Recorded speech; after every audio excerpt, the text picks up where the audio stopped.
Qu'est-ce que je fais là déjà? Ouais, j'avais pas une chronique à commencer, moi. C'est vrai, bon. Bon, allez, barrez-vous tous, là, j'ai une chronique à faire, là. Bon. Et où mon fond vert, hein? Qu'on m'apporte mon fond vert, les mecs! Ah, ouais, non, c'est quand même mieux comme ça.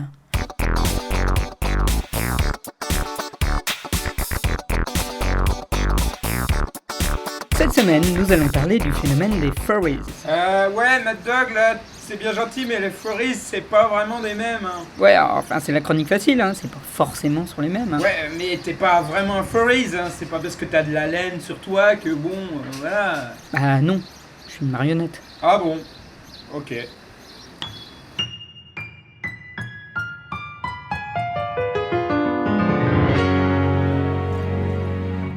Furry est un mot dérivé de l'anglais fur, signifiant fourrure, et désignant un mouvement culturel né dans les années 80. Il est qualifié de furry les représentations anthropomorphiques d'animaux imaginaires ou non. Et du coup, je me pose cette question. Pourquoi toute cette haine envers les furries? Non, stop, Mad Dog, y a un truc qui vient pas là. Je viens de lire le script, c'est pas encore cette réplique-là, regarde là. Là. Ah ouais. Et pour bien comprendre les enjeux, voici une petite histoire du mouvement furry. Il est très difficile de dater le départ du mouvement furry.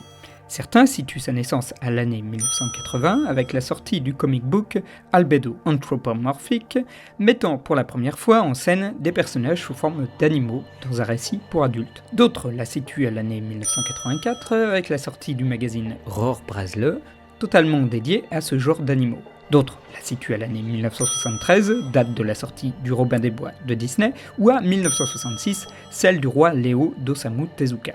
À vrai dire, on pourrait se renvoyer la balle sur des décennies, voire des siècles, jusqu'à l'Antiquité. On pourrait presque dire que depuis toujours, l'être humain a anthropomorphisé le comportement animal. Pour rappel, l'anthropomorphisme est l'attribution de comportements ou de morphologie humaine à des choses qui n'en sont pas, comme les dieux, les objets, les phénomènes, et dans le cas qui nous concerne, les animaux. Toutefois, sur un très grand nombre d'œuvres, l'on trouve des animaux au comportement et à l'attitude humaine, sans que l'on parle pour autant de furry. Pour simplifier les choses, on qualifie une œuvre de furry à partir du moment où son auteur l'a définie comme telle. Ou bien on peut se noyer dans les statistiques et les définitions, ce qui n'est pas gagné. Plus qu'un genre artistique à part entière, le furry se qualifie surtout par son public. Si le genre du furry déclencha la création d'un ensemble de dessins, de comic books, de peluches et d'objets divers, c'est avant tout parce qu'il vise une cible précise, les furs, ou adeptes du furry. Ceux-ci pratiquent parfois le roleplay, s'inventant une sorte de totem de leur personnalité, nommé la fursona. D'autres aiment à se déguiser en leur personnage avec ce qu'ils appellent une fursuit. Si les gens portent leur fursuit dans les conventions de manga, de Japanimation et autres lieux de geek, il existe aussi des conventions spéciales pour les furries comme l'Eurofurence ou l'Anthrocon, se déroulant au mois de juillet en Pennsylvanie. Et pour se balader en costume au mois de juillet, il faut être sacrément motivé. Mais voilà, malgré leur aspect de grosses peluches vivantes, les furries sont mal aimés. Il y a sur le net une haine assez décomplexée des furries, que ce soit sur les réseaux sociaux, dans les commentaires YouTube ou sur les forums. Sur 4chan, pendant très longtemps, la simple apparition d'une image un tant soit peu furry valait de nombreuses insultes et des remarques comme « va yiffer en enfer », le gif désignant l'acte sexuel pour les furries. Le 7 décembre 2014, une convention furry, le Midwest Fur Fest, fut attaquée à coups de gaz chloré, envoyant 19 participants à l'hôpital. À ce jour, l'attentat ne fut pas revendiqué. Et du coup, je me pose cette question. Pourquoi toute cette haine envers les furries? Ah voilà, c'est ok pour le timing. On peut suspecter plusieurs pistes. Passons rapidement sur l'argument selon lequel ça serait une passion pour des attardés ou des gens qui refusent de grandir. On a dit ça de tous les fandoms, un tant soit peu geek. Que vous soyez passionné de BD, d'anime, de jeux vidéo ou autre, il y aura toujours des gens pour vous renvoyer que ça n'est pas sérieux et que c'est pour les gamins. Et apparemment, même se déplacer à trottinette serait une tare. Passons aussi sur l'étrange accusation de nazisme. Idem, comme tout fandom, les gens s'amusent à mélanger leurs passions, il y a donc de la furry SF, de la furry médiévale fantastique, et hélas, certains ont une passion glauque pour les uniformes. Ça n'est pas exclusif aux furry, on retrouve aussi ce genre d'idolâtrie dans le manga ou le cinéma bis. Alors, si ça peut en quelque sorte vous rassurer, il y a aussi des idolâtries furry dans l'autre camp. En réalité, le reproche principal que l'on fait aux furry, c'est avant tout le sexe. En effet, les furs sont souvent suspectés d'être des déviants sexuels dont le fétichisme serait à mi-chemin entre l'exhibitionnisme et la zoophilie. Ce cliché est alimenté à la fois par les médias et les séries télé qui, dès qu'ils ont l'occasion d'aborder le sujet, ne parlent que de l'aspect sexuel du fandom, mais c'est aussi alimenté par une partie des furs eux-mêmes. Les créations furries les plus célèbres sont souvent associées à la sexualité et à cela s'ajoute une forme d'attitude provocatrice. Ainsi, en juillet 2014, certains d'entre eux vont assaillir le Twitter de la mascotte publicitaire, Tony le Tigre, en lui balançant de nombreux sous-entendus grivois. Mais l'argument de la perversion peut facilement être démonté, notamment si on le compare à d'autres fandoms, notamment celui des mangas. Je me souviens que dans les années 90, en France, les lecteurs de manga étaient généralement désignés comme des gros pervers qui ne s'intéressaient qu'aux mangas pour adultes de type hentai ou ecchi. Tout ce que vous avez toujours voulu savoir sans jamais oser le demander sur la manga que l'on pourrait traduire par image irresponsable, tout un programme. Avec le temps, on s'est aperçu que réduire les passionnés à ça était complètement débile, et c'est la même chose pour les furries. De plus, l'accusation de zoophilie ne tient pas debout car les représentations fantasmées sont largement irréalisables. Ce qui intéresse les furries, c'est l'entre-deux chimérique, et dans le fantasme, ces créatures ont un comportement, et donc un consentement, humain. Quant à l'accusation des furries d'être des fétiches et des costumes, comme d'autres sont fétiches du latex ou du mohair, elle tient assez peu la route quand on l'examine. That's my favorite one. They get into these suits and have sex. Have you ever worn a fursuit? Yeah, ask your roommate. It's like wearing your sofa. Yeah. Some people can barely walk in them. Yeah. And they get to be 110 degrees in the course of about 90 seconds. All right, if you want to try strenuous activity in that, you go right ahead. I'll be here ready to dial 911, okay?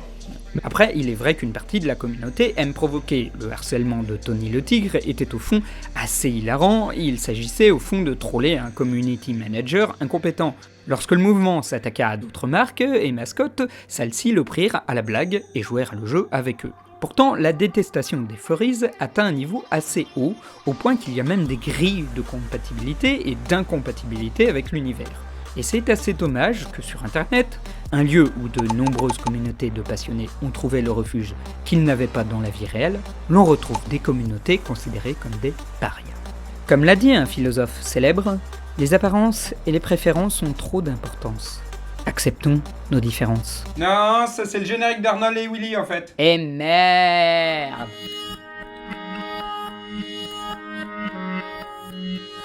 Voilà, maintenant que vous êtes sur ma chaîne, n'oubliez pas de vous abonner et de cocher la petite case comme quoi vous voulez que Monsieur YouTube vous donne de mes nouvelles.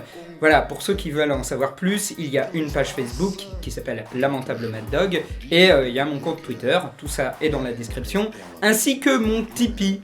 Bah oui, parce que n'ayant plus Voxmaker derrière moi pour les ressources, il va falloir que certaines personnes m'aident un peu pour continuer à faire des vidéos et peut-être pour continuer à faire publier ce petit livre qui s'appelait 50 icônes du net à connaître pour vous la péter dans les soirées mondaines, que j'ai bien aimé faire. Maintenant qu'il ne sera plus publié par Voxmaker, il va falloir que je publie moi-même. Donc il faut un petit peu d'argent derrière. Je suis certain que vous avez énormément de questions à poser à propos de ce départ. Je ferai une vidéo de FAQ dans les jours ou les semaines qui viennent. N'oubliez pas de poser vos questions sur les réseaux sociaux avec un hashtag comme, je sais pas, MadDogQuestion, voilà, par exemple. Et j'essaierai d'y répondre. Voilà, à plus tard. Ça c'est certain. Il embarque l'humanité dans tous ses enfantillages de conquérir l'espace. Ça coûte très cher.